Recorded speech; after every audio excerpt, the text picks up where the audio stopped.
بھی انسانوں کی طرح ہوگا۔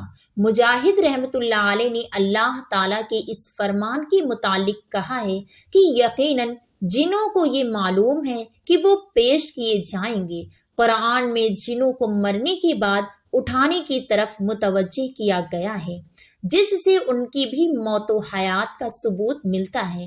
فرمان باری تعالیٰ ہے، اے گروہ جنات وہ انسان بھی ایسا ہی گمان کرنے لگے جیسا تم گمان کرتے ہو۔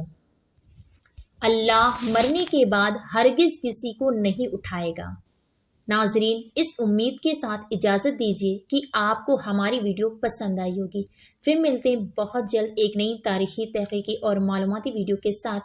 دیکھتے رہیے نازیہ ٹیوب۔ اللہ رب العزت آپ کا حامی و ناصر۔ السلام علیکم ورحمۃ اللہ۔